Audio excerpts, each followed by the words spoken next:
That 20 years I did was working on myself, working on my personal self-development. I like to tell people that they say, man, you've been home 5 years and you own a home, you drive a nice car, you got your businesses and all of this stuff. And I say, no, it wasn't 5 years. It was 25 years. Right. Because that 20 that I used working on me was the only reason why I have been able to come home and see any type of success. Now, I would tell myself things like this. If I did 10 years, would I have the impact if I did 15?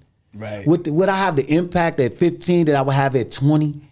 So I would tell myself things like this, like, yeah, God got me doing this because I got a bigger purpose. Got you. Got you. Okay.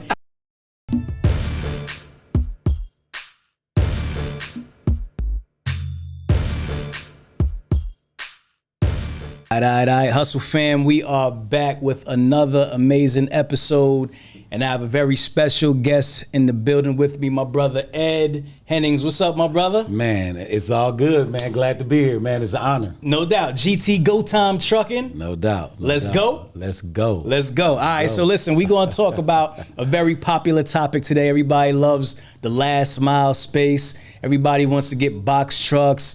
Everybody wants to get in the last mile delivery. And Ed's the man. So, and he has a very, very dope and interesting story. So we're going to get into all that. First of all, Ed, welcome to Truck and Hustle, man. Man, like I said, it's an honor to be here, man. Some of the names in this community, in this business, man, and it's good to network and finally get a chance to meet you guys. For sure.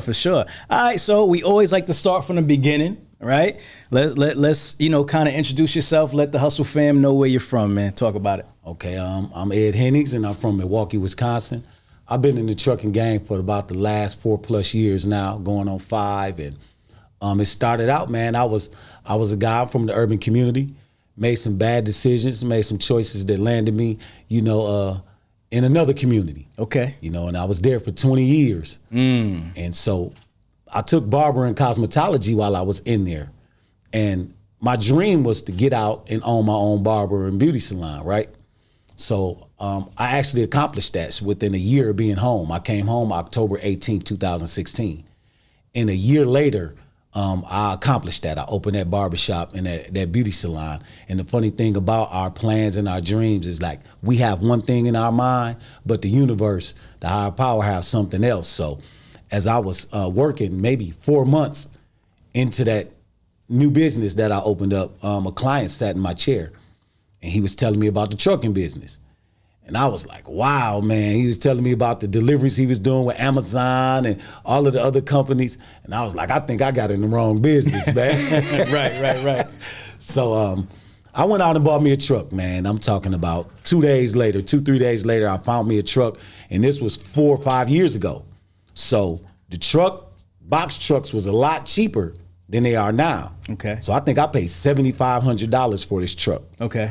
And man, it wasn't the prettiest truck or nothing like that, but immediately the transition from my old life into that life was very similar because the money was coming so fast. And it was like, wow, first time I went, I tried to get in Amazon, but I had an F on my report card. I had a felony. So I couldn't get in that lane. So what happened is I was looking through all the sites for different jobs and different ways to get loads. And it was the load board, but then there was last mile furniture delivery. So I called my cousin up, man, and I said, man, you want to jump on this truck with me, man? I'll pay you X amount of dollars every day. Let's get it. Stop right there. Perfect. So we just now pretty much summed up the last 4 years, right? But we're not going to go that fast through the story, right? I'm going to slow you down and we're going to bring it back real quick. All right. Because we can't skip the fact that you spent 20 years in another community, as you said it, right? So let's go back, Milwaukee, Wisconsin. How was that when you were growing up? Because I don't really know much about Milwaukee, man. When I think of Milwaukee, the first thing that comes to my mind is like a buck. Right. So tell me about Milwaukee, man. It's a typical urban, when you're in the urban community, it's typical to any urban community in America. People that's not doing too well for themselves, people that's trying to make a fast buck, trying to make it happen, man. And it's very, I've been around this country a lot lately, and it's very similar to a lot of other urban communities where, once again, the common thread is poverty, and it's no different. Got you. That's how it is. How were you as a kid? What type of kid were you? As a kid, you know, I was a good kid, but I wrestled with making the right decision on a lot of occasions because it was available. It was an option. Okay. You know, go to school, get good grades, and do all that stuff, which I did. But I also had a little eye for what the fellas was doing over here. You know, like, man, this look kind of good. Right. I might want a piece of the action. Okay. But I never did as a youngster. But when I got 18, 19 years old, you know, I felt I was a grown man. I could make my own decisions. And, you know, my granddad was very influential in my life growing up. And he ended up passing away my senior year of high school. So that voice of reason that I had growing up was gone. So now I felt like all the other adults in my life didn't have any knowledge of what I was going through or the thoughts I was having. Okay. So I started making them decisions on my own. Like, you know what? Y'all don't know what y'all talking about. So I got to handle this. Got you. Where were your parents? My parents were there. They were there. Okay. Yeah, they were there. But he was more sort of the main voice of reason that would keep you out of trouble. The main voice. Okay. Okay. Powerful. Got you. Yeah. So you got into the streets and it ended up landing you in prison for 20 years. Landed me in prison. Tell me about that experience, man. I mean, when you were sentenced to 20 years in prison, what emotions went through your mind? Well, actually, I was facing life in prison. Okay. So I went to trial facing life, and the jury found me guilty of a lesser offense. Okay. And I got sentenced to 40 years in prison. Okay. And I spent 20 of the 40. I did half the time. Okay. But that 20 years I did was working on myself, working on my personal self-development. I like to tell people that they say, man, you've been home 5 years and you own a home, you drive a nice car, you got your businesses and all of this stuff. And I say, no, it wasn't 5 years. It was 25 years. Right. Because that 20 that I used working on me was the only reason why I have been able to come home and see any type of success, because I took the time to work on me. When did you start working on yourself? Immediately. The first day, soon as they put the handcuffs on me, I knew it was time to make some changes. Really? Immediately. What was the catalyst for that? Because, I mean, I would assume that you were so caught up in prior street life, right? Yes, sir. And then you get the handcuffs caught up beside. How do you know immediately, like, yo, you know what? I got to change my life. And then you're facing 40 years? I'm facing life. Life, rather. Okay, so you at that point, it's like you're not even getting out. So why are you thinking about working on yourself? Like, I'm trying to understand, like, yes, because your mindset at that time. Okay, my mindset was this. It wasn't about the circumstances. It was about the person that I wanted to be. And so many times, to answer that question, so many times during my 20 years in there, I was trying to help guys be better so that they can go home. I was saying, man, you got to make these changes so you don't come back in here. Right. They might have had less time than me. They might have 1 year, 4 years, 5 years, 10 years. But they saying, well, what about you? I'm like, don't worry about me. Right. This is about you. And I'm going to take some solace in seeing you not come back, because I may not never get out. But it's not about me. It's not about my situation. I'm not doing this based upon, you're not going to get out early because you're doing these good things. Well, it's not about me getting out early. Right. Because if I'm only doing it just because I'm going to get out early, then it's not going to last anyway. Right. So it's almost like you were trying to live like vicariously through them. Like, without a doubt. If you could see them free, that was like a piece of freedom for you. Without a doubt. Hands down. I love that. So what did you do to work for yourself? What were the work on yourself? What were the tangible things that you did? Okay. It's very funny. First of all, reading books, you know, in there you got a lot of time. Right. So you're going to read books. But then to apply what you're reading, a lot of people say, well, when I get out, I'm going to do this. I'm like, no, I'm going to apply this right here. For the simple fact, I might say, all right, I get up at 7 o'clock every morning, but I need to get up at 6. So now I'm working my way from 7 to 6:30 to 6:30 to 6, because this is something I'm working on with myself, because I know I got to start getting up a little earlier to work out, to do this, to get to work, you know, get to the barber shop, because I was the barber in there. Okay. So I had start structuring my life a little better. Yeah. You know, I started cleaning up my room every day, my cell every day. Even when my cellmate didn't get up, I got up every morning and cleaned up the cell, and people would say, well, you clean up the cell every morning, Ed. Why your cellmate don't get up? I'd be like, it's not about him. It's me establishing my work ethic. I need to raise my game up. He ain't raising his game up. Right. And if we met right now, his work ethic probably wasn't up for him to get out and make nothing happen because he spent his whole time laying in the bed. So I spent my time building these type of things within myself. I took pictures and articles of people that overcame the odds. Like I would read stories about somebody that was facing insurmountable odds. The deck was totally stacked against them. I would rip that out the magazine or out the book and put it on my wall. And these became my new homies. These became my new friends. They say surround yourself around people that's going where you want to go. So that's what I did. All these people that overcame the odds, they was on my wall. Who are some of those people? And it didn't even have to be famous people, but Nelson Mandela is one famous one because I related so much to him coming out of prison, right? And becoming president. It was a young lady. She was 15 years old, and her mother passed. She was a single parent, and she had 4 siblings. And the 4 siblings was younger than her, so she was the oldest. But fast forward her story, she had a law firm. She had went to school, graduated from law school, started her own law firm. 2 of her siblings was working in that law firm. And the youngest 2 was in law school. And I said, if a 15-year-old girl can raise 4 siblings, start her own law firm and have those siblings on their way to contributing to that law firm, I said, man, that's how I want my story to end. Right. I want my story to end. She deserves a place on the wall. Man, the wall of fame for real. No doubt. So how did you find these stories? How did you find these books? Like, were you just like in the library? Like, where were you? Was somebody giving you this information? Yeah, you got the library. People order magazines. You might get a Jet magazine with an article. You might get people going back with that Jet magazine, boy. Yeah, man. You might get this is the 90s, man. So, right. I'm ripping them articles right up out of there and I'm putting them on my wall and I'm sharing them with people. Like, look at this. People, in their mind, they say, I can't do it, man. It's too much. Right. But look at this. Look what he just did. So that became part of my DNA. Okay. So when I'm talking to the fellas, I know I have to come home and make something happen because if I do it, they gonna believe in themselves. Yeah. If I don't do it, they like, man, Ed was talking all that positive stuff. He got out and didn't do nothing, man. See, he can't do it. I can't do it neither. Yeah. So it just all became organically intertwined into my purpose is just to be able to do that. Did you always have that positive mindset, or is that a shift that you made as soon as you became incarcerated? I would like to say early on in my life, I was positive like that. Then I lost it. The streets took it away from me. A lot of the influence and a lot of the voices, the narrators, some people call it, in your ear all the time, is it gets stronger.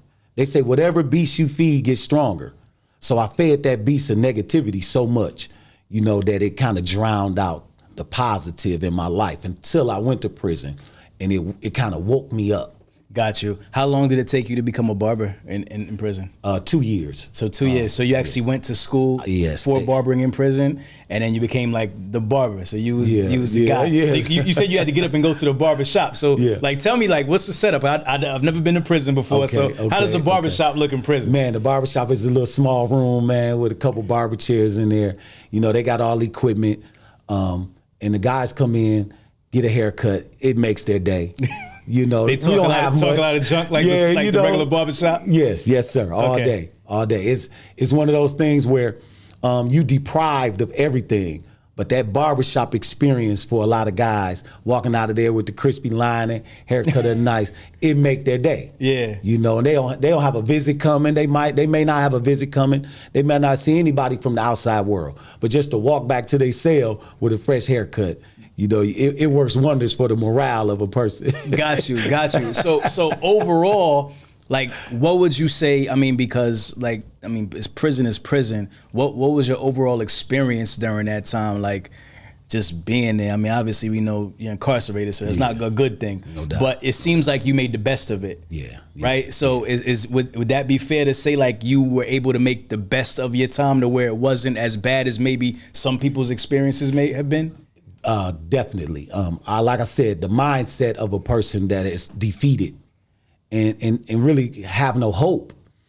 You sit up there and you look and you observe and you like, man, I didn't even know this existed.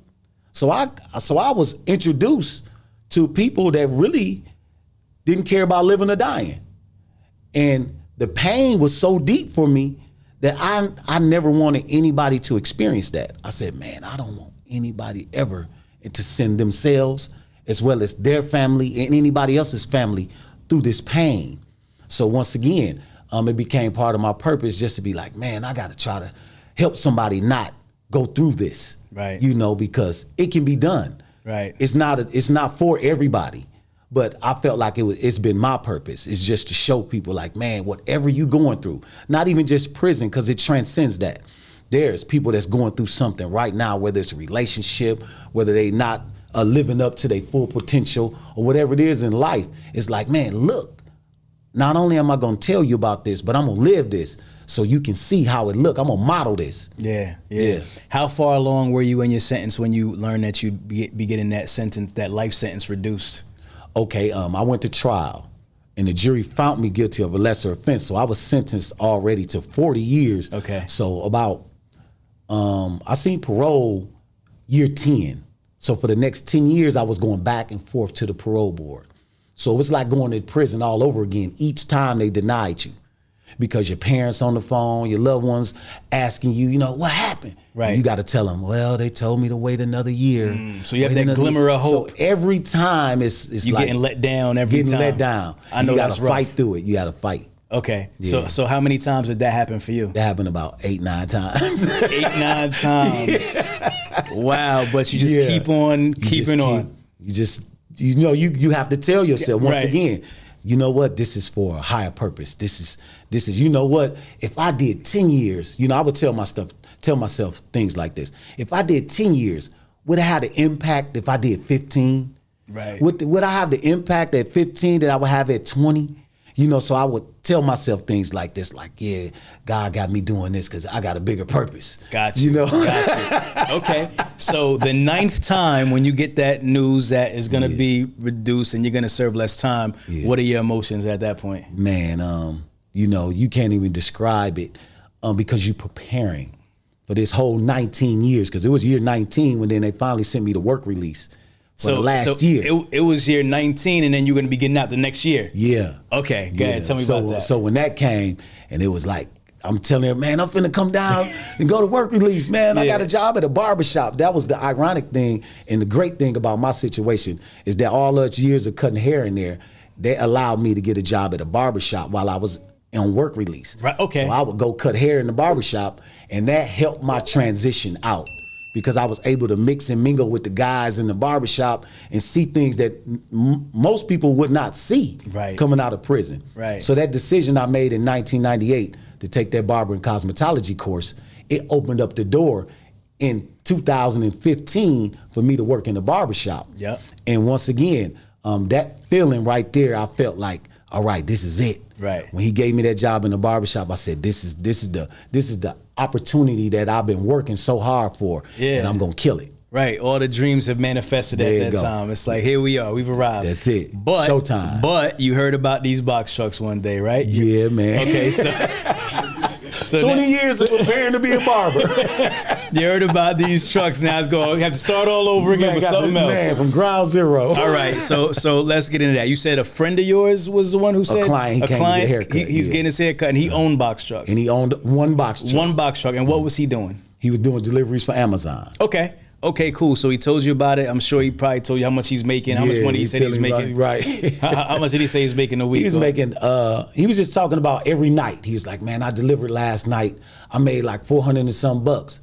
I was like, you made 400 bucks last night? He's like, yeah, man, I was on the road for like 3 hours. I was like, 3 hours? So I'm doing the math, I'm counting on my fingers and everything. And I'm like, I got to get in this game. This don't add up. Right. So I did my research. I'm a Google maniac. I'll get on Google that night, and I'm Googling trucking, and I'm like, oh, it's for real. This is serious money. Yeah. And I went out and got that truck, man. I had to get in the game. So you, I'm sure you have money saved up from barbering, right? That's probably how, did you buy your first truck outright cash, or did you just how'd you buy your first truck? Cash money, man, $7,500. I went up to a rural area in Wisconsin, found me a box truck. I looked on Craigslist. I looked on what's that place? Facebook Marketplace. Yeah. I was looking all over for a truck. Okay. And I found one. I was just bouncing stuff off of him during that day. Like, man, what size truck? How I gotta look? All this. I never drove a truck in my life. Right. We went up there. I gave him the money, and he was like, "You want me to drive it back for you?" I said, "No, I'm gonna drive it." And I've been driving them ever since, man. And Okay. I never been behind the wheel of nothing that big before. Got you. So this is a non-CDL box truck? Yes, sir. What type of truck was it that you bought? The first one? GMC. GMC truck. Yeah, GMC. Okay. So you get the truck, and now you have to find work. So what do you do? Find work. I go on the sites. Once again, I'm Googling stuff like this, that. So I found Amazon through him. Amazon told me they couldn't work with me because I was a felon. Okay. So, I get back on the sites, and I see final mile furniture delivery, 2-man team. Okay. I'm like, 2-man team.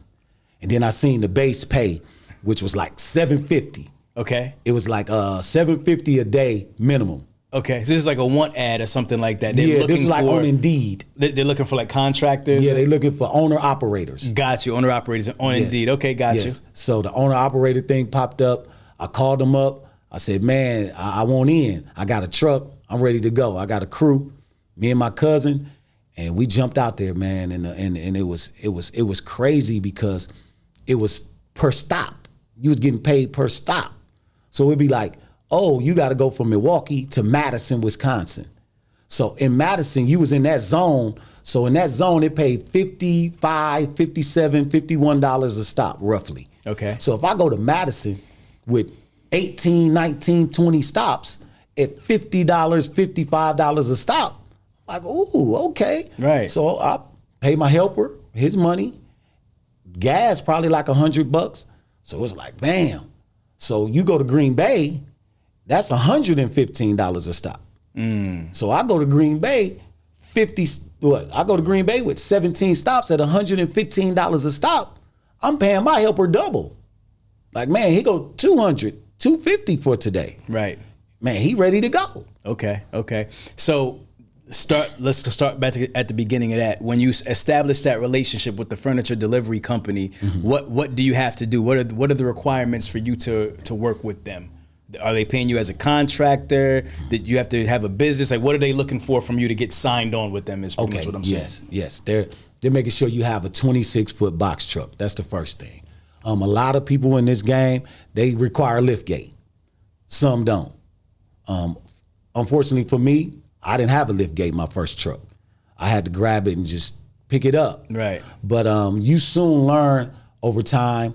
They also want you to have, your DOT, your MC number. What else is it? Your straps. You gotta be able to strap the freight down like anytime, anything else you need. Pallet jack.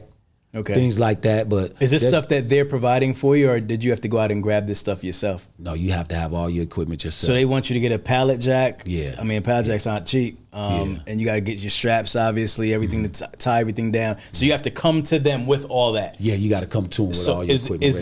Is there any type of like onboarding process or anything? Are they looking at to make sure that you have everything in place, or are they just like taking you at your word? How does that kind of work? Oh no, definitely onboarding. Some of these companies have an extensive background check. Okay.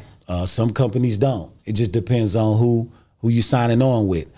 Sometimes you can show up Monday morning and be working Monday afternoon. Okay. And then sometimes, the background check and all of the other checks and balances they have to do might take a week. Okay. It's just going to vary from each individual company or supplier that you're carrying for. So you're signing up with them as an independent contractor? Yes, sir. Okay, got you. All right. So and this is like, okay, so the first furniture company, can you say who it was? Yes, it was a logistics company, but it was for IKEA. Okay, got you. So they were like a broker for IKEA. Yes. Okay, got you. All right. So I'm just trying to make sure I understand the whole relationship. So are you running through the broker, or are you running like under your own, like how does like the insurance and everything work if you damage the furniture? So just explain that. So you have to get like a certain amount of insurance coverage and all that? Yes, you got to have $1 million of liability and $100,000 cargo insurance. So that's like standard. Okay. For anybody that's doing furniture delivery, final mile, white glove, all of those things, you have to have $1 million of one and $100,000 of the other, cargo and liability. Okay. All right, got you. So they check that, they make sure you have all that in place, and then how do you get the actual trips? Like how do you get the the work? Like, is there a dispatcher? Is there a load board? Like, how can you explain that? Okay, well, it'll be a part of a warehouse operation. So the warehouse, you'll pull into the dock every morning, and they'll have your routes already mapped out for you for the day. So they're saying show up at 6 o'clock every morning. Show up at 6 o'clock every morning. They have your freight ready, all lined up in the dock. You just put it on the truck, and you can take off. So it's this freight is all accounted for. Do you have to like double check it or like? Most definitely, because if you are not checking your freight and you put everything on your truck and you sign off on something that's not on your truck, right? You signed off on it. Got you. So therefore, you responsible. You liable for that freight. How many other contractors like yourself are they that's usually there doing the same thing? Yeah, it's quite a bit. It depends on the size of the company. Like if you're dealing with somebody like IKEA, it's maybe 2 or 3 other contractors out there. Okay, got you. So you guys are all there getting loaded in the morning. Yes. You're counting the pieces that you're putting on the truck. Do they like after you leave? Are they like what's kind of like the process? Like how much stops are they giving you? Like typically on a regular day? Yeah, typically on a regular day, anywhere from 12 to 16, 17 stops, anywhere in that range. Okay. And a lot of companies will give you a minimum rate. They say, okay, if you end up doing 4 stops, we still gonna pay you $650. Okay. So you got a $650 minimum or $750 or $450, just depending on who it is. So they give you a minimum regardless. So because sometimes it's not as many stops, and obviously you get paid by stop. Yes. So you want to get as many stops as possible. Exactly. But if you don't do a lot of stops, they'll still give you at least 4. At least give you at least $450 or something like that. Okay, you said $650, right? Yeah, some are $650, some $750, some $450. Okay. All right, got you. All right, so then you go out, you start delivering each stop. So typically in a day, how many stops could you get done? If you're really good, I mean, you can knock out. And let me say this: assembly. If you're just dropping the freight off at each home or each business, you can get done really quick. Okay. But when you are doing assemblies, that's going to slow you down because you have to assemble some of these things. It's called white glove delivery. Okay. When you're doing white glove deliveries, there's assembly involved. Okay. So if you're not well versed in it, you can be in a customer's house for quite a bit of time until you learn how to do these assemblies. And that's the thing about this business is a lot of people don't want to do it. Nobody wants to lift the furniture. Nobody wants to do the assemblies. So it's always going to be work where some of these other places are a little more saturated in what they do. The final mile and the white glove is something that I've caught on to by choice and by force. But yeah, there's a number of people that don't want to touch it. Right. How much do you get paid for assembly? You get paid. It's all in the same. It's all a part of that stop. All a part of that stop. Because I mean, I think about it like if you're putting together like a desk or something, you could be there all day. Yeah, you could be there for a minute until you get really, versed in it. Right. Then you zip, and you out of there. How long does it normally take you?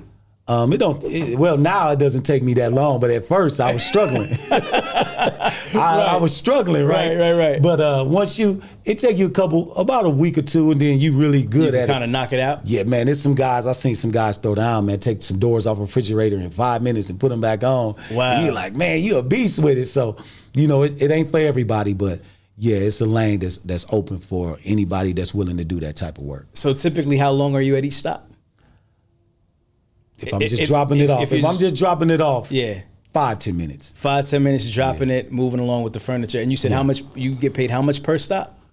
It depends on what zone you're going. So if you're going a farther distance, it's going to pay more. Okay. So if I'm going 2 miles, I might only get $40 a stop. Okay. But if I go deliver somewhere 50 miles away, then I might get paid $70 a stop. Okay.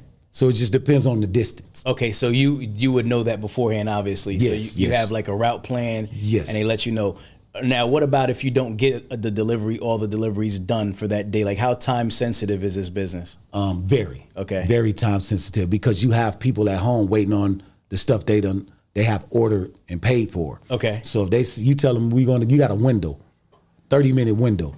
You're going to be there between 9 and 9:30. That customer is sitting at home waiting. They might took some time off work. Right. They might, have some things to do with their children or their families. So they're taking that time out and they're waiting on it. Right. So you got to really be on schedule. So if you don't get there for some reason, It's going to be a problem? Yeah, it's going to be a problem. Could it cause you your contract or cause you that opportunity? If you do it too much, if you just constantly late, this may be not the job for you. Got you. You maybe need to go find another lane or something else to do. But yeah, you got to be on time with your deliveries. That's very important. And it's very important because, in the trucking business, you're building relationships. Right. So if this dispatcher or this warehouse worker there and you always on time, you always getting it done, they going to give you the sweet routes. You know what I'm saying? No doubt. Like, man, he ain't never on time. We finna give him this, right. We finna give him the worst route we got for the day. No doubt. What was the biggest challenge for you getting started? Like when you first kind of got started, before you got accustomed to everything, what took the most time for you to get used to? Finding the right and proper technique when delivering the furniture and delivering the Go goods. into that. What do you mean by the technique? A lot of people, they be like, man, I'm strong, I can do it. And it's not really about strength. It's about you using your leverage, using your body in the proper way, grabbing, like they call it a fulcrum. And that's how you at the point of something and you know how to balance it on top of there. And a lot of the freight that you picking up and carrying into people's houses is based upon how you grabbing it, how you leveraging it. Because if you just trying to do a Hercules move, you're going to wear yourself out by the end of the day. Right. But once you do it for a while and if you're working with somebody that has been doing this for a while, they're going to show you like, nah, don't grab that like that, man. I know you're strong, but you're not finna beat that. Right. You're not finna defeat it. You got to Right. know what you're doing. And once you get the proper techniques, it's nothing. How many guys are typically on the truck with you? Two. And are you paying those guys or is the company I'm paying those guys. Okay, so that comes out of, so how do you decide how much to pay them out of what you're getting, and where do you find those guys? Just like anybody else, man, word of mouth. I'm looking all over for guys all the time. But I pay them according to, number one, what I'm getting paid, and also according to their performance. Because some people are really, really good and they deserve to be compensated. Okay. Yeah. Got you. So at the end on a good week, what are you kind of taking home? If on a regular, kind of like a regular week, 5 days, typically Monday through Fridays? Yeah, Monday through Friday, and some companies are 7. Okay. 7, you said? Yes. Yeah, some companies are 7 days a week. Okay, got you. So give me like an idea of like a range of what you could make weekly. Anywhere from $2,000 to about $3,500, $4,000 in one truck. Okay, got you. And how much are you spending on like fuel? Fuel, I try to keep my fuel at about $100 a day. Do they give you any type of surcharges for fuel or anything like that? Yeah, if it goes way above, like if you go on distance, if you going a good ways out there, then they'll reimburse you. Okay.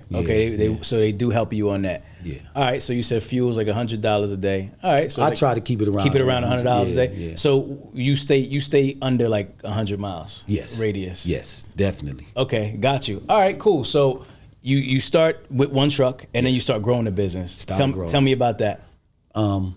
It was a learning process because you making this money is pretty good. Then you say, you know what, I got enough money, I'm gonna add to the fleet. I'm gonna go buy another truck. Right. But buying another truck is very similar to starting all over again. I didn't see that going forward.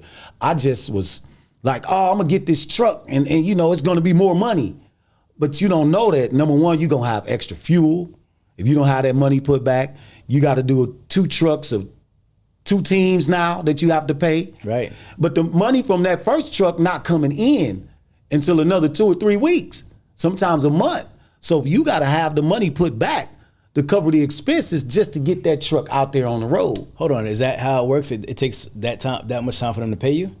Yeah, in some cases, like some people play every week. Okay. So you might get that in 2-3 weeks to start out. Okay, got you. But like if they pay every 2 weeks, then it might be. So it's bi-weekly and weekly. Yes. But usually no longer than bi-weekly. Yes, never any longer than Okay, got you. You don't ever have any issues with getting paid, right? None at all. All right, got you. So back to that, you said it's kind of like starting all over. Yeah. And because you have new expenses and you're hiring employees now. Yes. Right. So how'd you handle that? Because now you have people working for you. So who was your first employee and how'd you find them?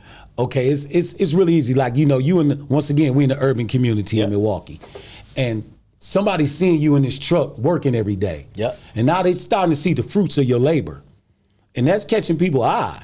You like, man, what you doing with this truck? What's going on with this truck? I'm like, man, I'm finna buy another one. You want to roll?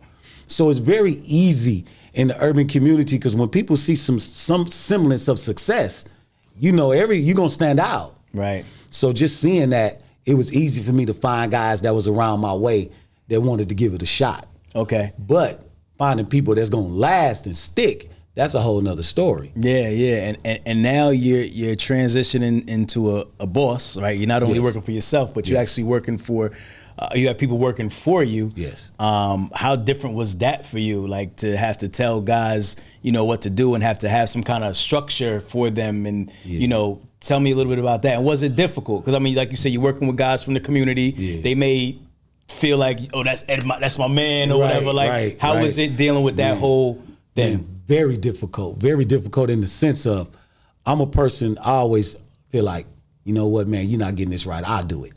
Get out the way. I'll do it. And now you can't do it because you can have 100 trucks, but you're only one person. So if nobody is there manning those trucks, then you only could drive one. So you really can't expand if you're going to always be the person that say, I'll do it. That's a fact. Well, you can't do all of that.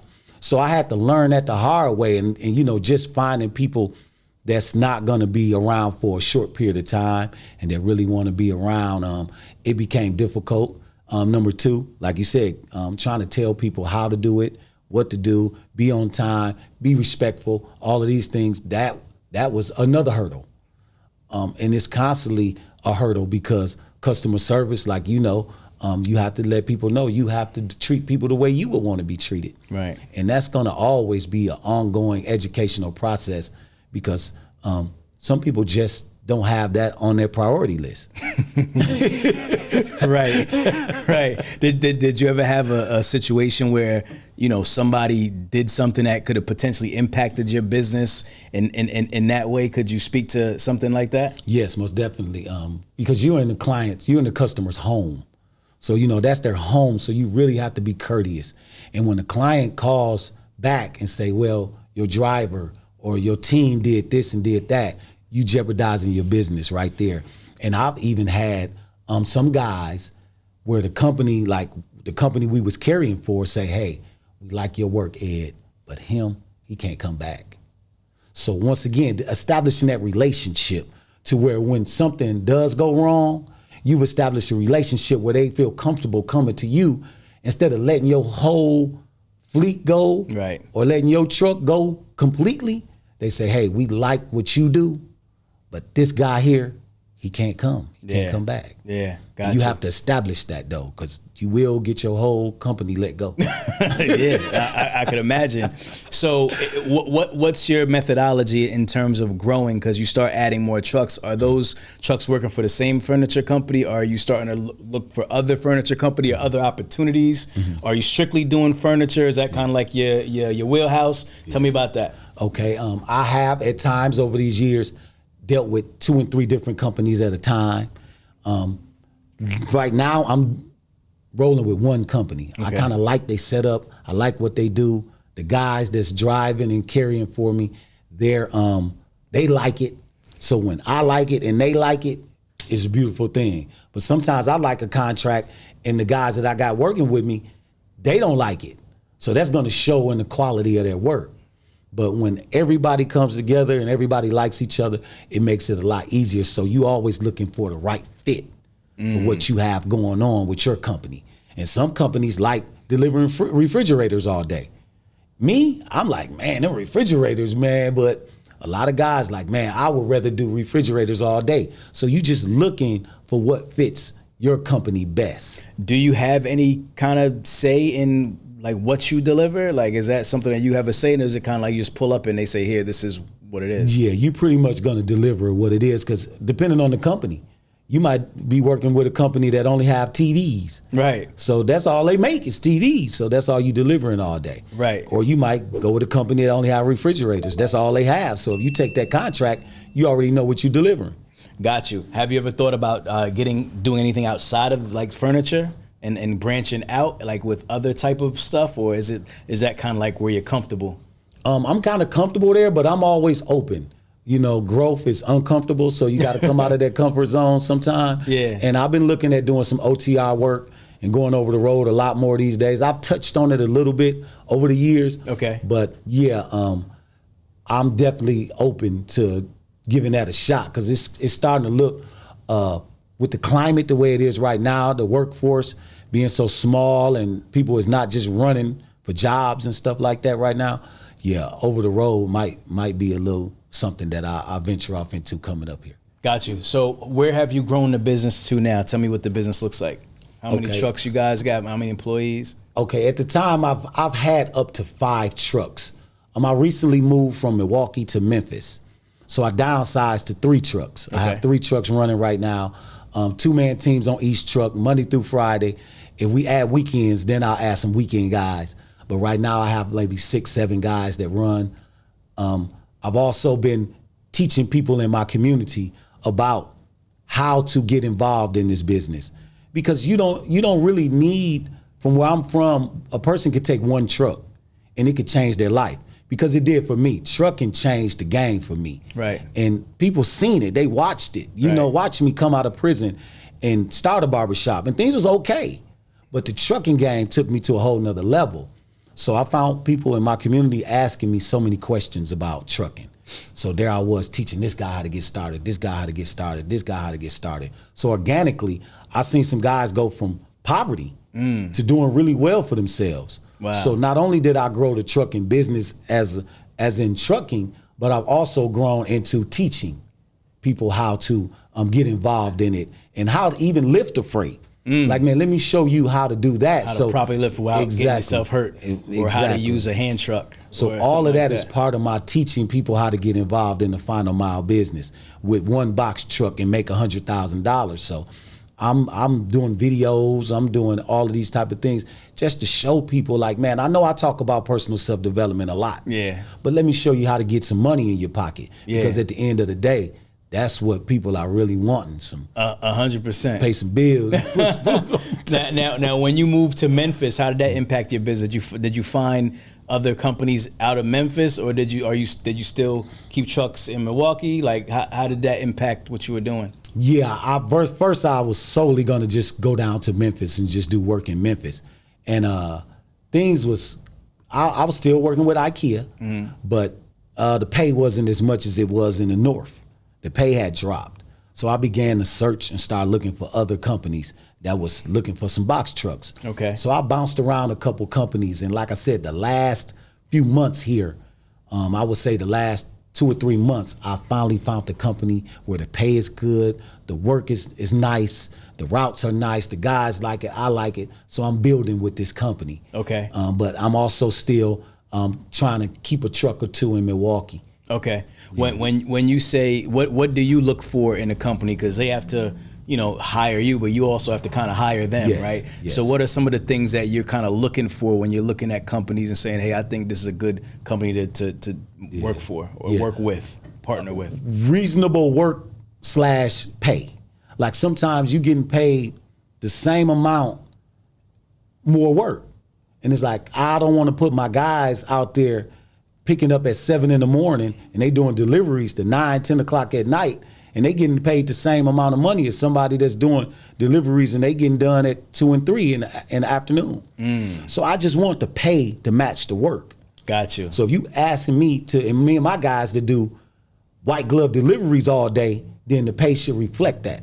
Got you. And what's a decent pay rate or range that you would say if somebody was looking for this opportunity, this is where it should be, and if it's not above this, then you need to move on? Yeah, those 650, 750 minimums. Okay. Those are where you want to start. So you want to definitely make sure the company has a minimum. Yes. So a lot of them don't. Everyone I've ever carried for always have a minimum in place. So look for that minimum, and then what about like a per stop rate, all of that? Okay, and most of the time it's going to be based upon the distance in which you are delivering, and it's going to be, so when you getting, like I said, you can do the math. When you're getting 15, 16 stops at $70, $50, $100 a stop, you can really see, your profit. But I have carried for a company that gave me a $400 minimum, and not only that, they wasn't giving me adequate stops for me to even see any pay. Right. So I had to find a better fit for me and my guys. But yeah, you definitely want to stay in that 15 stop range with $50+ a stop. That way you can see your profit. Not only that, just make sure that minimum is in place, because if the route is short that day, you can still get enough money to sustain. Will they usually tell you that, like when they have their ads or whatever, will they say, hey, this is we have a minimum, we usually do about 15 to 16 stops? Like, is all that usually included in the ad? Yes, definitely a part of the pitch. Okay. Yeah. Got you. What was it? I was just thinking about a question. Oh man, it slipped my mind. What was it? Damn. It was in line with that. I was gonna ask about I asked you about the stops. I said the minimum. I forgot. It'll come back to me. All right. Anyway, all right. So you said now you said 3 trucks. You downsized, right? Went from 5 to 3, and now you're kind of focusing on teaching, right? Yes. So what made you want to get into teaching? Once again, it was just one of those organic things. Like I said, people where I'm from, they seen things happening on the trucks. They seen the fleet growing. So the questions start to come in hot and heavy. I'm just doing motivation. Right. I'm traveling the country. I'm motivating people, saying, man, I did this with my life. I've been through this and I came back from it. Okay. And this is how you come back from the adversity. When did you start doing that? Like traveling around speaking and all that? Like, man, I've been doing it for some years now. And how did you get into that? Man, once again, I was at the barber shop that I was working at. Okay. And a guy was mentoring some young kids. And I was on work release. So I was going to get in the van to go back to prison. And the guy that owned the barbershop, he came and said, Ed, man, you see those young guys up there? Before you get in the van and go back, could you come over here and tell them your story? So those kids were sitting there, and I came over and I told them, I said, you see that van right there? I'm finna go back to prison. And their heads popped up. And I was like, yeah, I'm in my 19th year. I haven't been home since 96, and it's 2015. And a lot of them wasn't even that old. They probably wasn't even alive. Wow. They was like, you been in prison that long? So it just started growing. And even while I was participating in youth programs, Scared Straight programs, anything that would be a deterrent to stop people from coming in there. Like, I know it's tough, but you have to overcome it. You have to. Gotcha. You don't have any options. Your only option is here. So you have to really take advantage of your time out there and don't think that it can't happen to you. No, I love that. My question just came back. Pay increases. How often do they do pay increases? I'm sorry to jump back, but it just hit me. I knew I wanted to ask you, like, how is this a contract rate to where it's like a year or a term, and then they give you an increase? How does that work? I knew I wanted to ask that too. Yeah, and that's going to be based upon not very little increases, but what you can do, once again, once you build that relationship and they see the quality of your work, you can always go to the table and be like, man, we killing it, but the money, I got to give my guys some more money. I need some raises. I need more money. And you can always talk to people, but it's nothing set in stone to where you're going to get this raise and pay. The pay scale is going to go up or anything like that. You're just going to have to perform. And then if you feel that, it's necessary, then, go to the guys and be, hey, we doing a really good job. We knocking it out. No claims, no complaints. We on time. Hey, what this look like? Got you. Look like? Yeah, you get what you negotiate, right? That's right. Not what you're worth. They ain't gonna call you and say, we give you more money, we give you a raise. Yeah. Hey man, you never know. Never know. All right, cool. So like you said, you've been speaking around the country, working with the kids. Tell me a story about somebody who you kind of brought into the business and it changed their life. Because you said earlier, you've seen people go from poverty. Yeah. Like, can you tell me a in-depth story about something like that? Okay. Let me just speak a couple of guys that work on trucks with me. Okay. Meet a guy.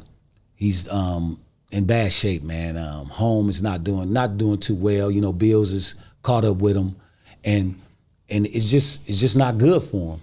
And then in 30 days, you see him get on a truck, got an apartment, got a car, all of these things that fast. And I'm watching this, and I'm like, man, the trucking business was the way to go, because I watched the guy go from, even through the pandemic, I watched the guy get married. I watched a guy, the same guy, get a nice home. All of these things from the trucking business. When before that, I wasn't seeing any of that. I wasn't seeing anybody, especially in the pandemic, because they shut my barbershop down during the pandemic. Right. But my guys, during the pandemic, the trucks kept rolling. They kept eating. They kept paying their bills. They kept making, strides upward. Where a lot of individuals during the pandemic, especially in the beginning of it, were scrambling. A lot of people found out that 3 weeks or a month or two off work, we all be in dire straits. Oh yeah, for sure. So, have you ever been back to the prison system at all since you came out, like to speak or to, tell me about that. Like, have you done any talks in the prison? Or? Yeah, a lot. Okay. A lot. Okay. Up in Wisconsin, I've been, even out to L.A. I was in L.A. maybe about Long Beach about 3 weeks ago. I was out there speaking at a corrections leadership conference. Okay. So yeah, it's been building, man. But yeah, in Wisconsin, I go back into the prison all the time and talk to the guys, and some of the guys I was in there with, because I haven't been gone for 20 years. I've been gone for 5. Right. So when I go back in there, it's still people there, you still ain't making your bed. Right. That's right. Exactly. Not much has changed. Yeah. Some guys, you go back in there, they went home before you did, and you go back in there and speak, and you see them. Right. And they like, and you like, yeah, man, what you doing? Right. So yeah, you go in there, and it's a whole different feeling for me. When I go in there, I feel like a Martin, or Malcolm when I go in there, because, you are the number one speaker in the world when you're in front of your audience. That's a fact. I like that. It's like, do the good speaker, do the good speaker. Expound on what you just now said, because that's something that's important. Yeah, when you in front of your people, you are the best in the world at it. Nobody can go, I feel like this. Nobody can walk into any jail or prison or juvenile facility in America and outspeak me, because I've lived that experience. I know the stench. I know the emotion. I know you finna walk out here with this pain on your sleeve. You're gonna mask it. You're gonna try to make it look different, but only me and you know this. And if you haven't lived it, you're not gonna be able to connect with the audience the way I am. Not to say you can't, but when I go in there, I'm gonna be able to say, I know what you're thinking, bro. I know what you about to do. I can see it. Yeah. I can anticipate everything that's going on in the room. Whereas somebody that haven't lived it, they probably won't know as much as I would have that experience. Like, say, would a doctor. If you're in a room full of doctors and the doctor is giving a speech, he's gonna be able to relate to that room full of doctors like I can't. Right. I might come in there and say some motivation and talk about my past and my experience, but that doctor gonna go in there and say some things that I just don't even know what he's talking about. Facts. So that's how it kind of rolls, man. Get in front of your audience and do your thing. That's real. And what's your overarching message to the brothers when you're in the prison systems? Like, what are you trying to leave them with? I'm always trying to leave them with some belief in themselves. That's the most powerful thing I feel a person can have, is confidence. There's some talented people. Prison has a lot of intelligent people, but they're lacking in confidence. They're lacking in the belief in themselves. So the more I can say, look, believe in yourself. You can do it. The only reason why you're not doing it is because you don't believe. So I have to tell them things that make them believe, like look in that mirror and believe in yourself. Because there's some people out here that's not as talented as you, that's not as smart as you, and they killing the game. So you can't say, I don't have the talent. You can't say I don't have the intelligence. It's you don't have the confidence. No doubt. Man, I love to hear these stories, man. It's super dope coming where you came from to be able to, speak on this platform and many other platforms, to an audience. Like you said, you're the number one speaker in this audience, and there's plenty of brothers and sisters that need to hear this message today. So, man, dope. I really appreciate it. We've been rocking for a minute, so we're going to start kind of wrapping up. Before we go, we always got to get kind of the final thought, which is just whatever you want to leave the people with, whether it's entrepreneurial, spiritual, whatever, and then let everybody know where they can connect with you and learn more. You said you're also putting together some courses and curriculum platform Yes. For furniture delivery, last mile. So kind of talk about that, and then we'll kind of wrap it up. Okay. First of all, before I forget, I'm Ed Hennings 1 on Instagram. That's the main platform right now. So y'all check me out. Not only that, but the video. Stay tuned in. That should be dropping any day now. So you guys will be able to see that in its entirety. It's really put a lot of time and work into it. I work with some guys out of Dallas, and we really put it down, man. So be looking forward to that to really help the people out that's trying to get into this game. But what's very important to the trucking business and any business, once again, is personal self-development, because there's a lot of information out here. There's a lot of knowledge out here. And I thank you guys at Truck and Hustle for delivering like that, because it's a lot of knowledge and a lot of information that you guys bring to the table. But if you're not right as a person, if you're not where you need to be as a person, you won't be able to execute that plan. You won't be able to utilize that information, because you're not where you need to be. Because there's no shortage, especially on social media, there's no shortage of information. You can go on social media and find anything you want to find, whether stocks, whether it's real estate, trucking, box trucking, boxing, anything you want to find is on the internet, right? Facts. But you can't execute it. You can't execute the same information that you and I get every day and put out there every day. You can't take it and use it, because it's not the lack of information, it's you. So the final thing is there's no failure. There's no such thing as failure. There's quitters. Because anybody that fixed their mindset to say, I'm willing to put in the work and put in the time, you can't fail. If you're willing to put in that work and work as long as it takes for you to get there, you eventually gonna arrive to where you want to be in life. But if you're not willing to put in the time, and even people start out working, but it don't come fast enough, so they quit. So it's no such thing as failure. It's just quitters. No doubt. I love that. If you can't respect that, your whole perspective is whack. Hustle fam, this has been dope. Ed, I appreciate you, man, for tapping in with me today. Definitely an enlightening conversation. I look forward to seeing your business grow and seeing you grow just as a speaker and as just the man you are. You know what I mean? Where you've come from, I respect you, and I appreciate it, brother. Thank you so much. Thanks for having me, bro. Hustle fam, you know what we do around this time. If you smell something burning, it's only your desire. Myself, Ed, we out. Peace. If you twisted, confused, or stuck about trucks, don't be dumb. This is the place to come. Truck and Hustle.